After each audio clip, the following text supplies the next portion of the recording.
ముందుగా చెప్తా పక్కకు పోతుందా అని చెప్పి 8 సంవత్సరాల నుంచి మొన్నగాలు వేసింది 8 సంవత్సరాల నుంచి ఉంటాను మాట చెప్పి బాబు మీ కాదు చెప్తాను అసలు ఎవరు చెప్పు లేదా ఏం లేదా అటాటకు వచ్చి హైకోర్టు ఆర్డర్లు గౌరవించరా ఏది గౌరవించరా ఏమి చేయరా ఇది న్యాయమేనా?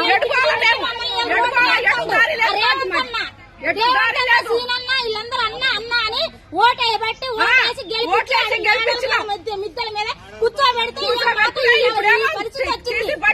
పరిస్థితి తీసుకొచ్చాను మమ్మల్ని. మా సంవత్సరాలు బట్టి ఇక్కడ ఉంటున్నాం అండి. కనీసానికి ఎప్పుడు ఏ రోజైనా కంటి నిండా నిద్రపోలేదు నీవు.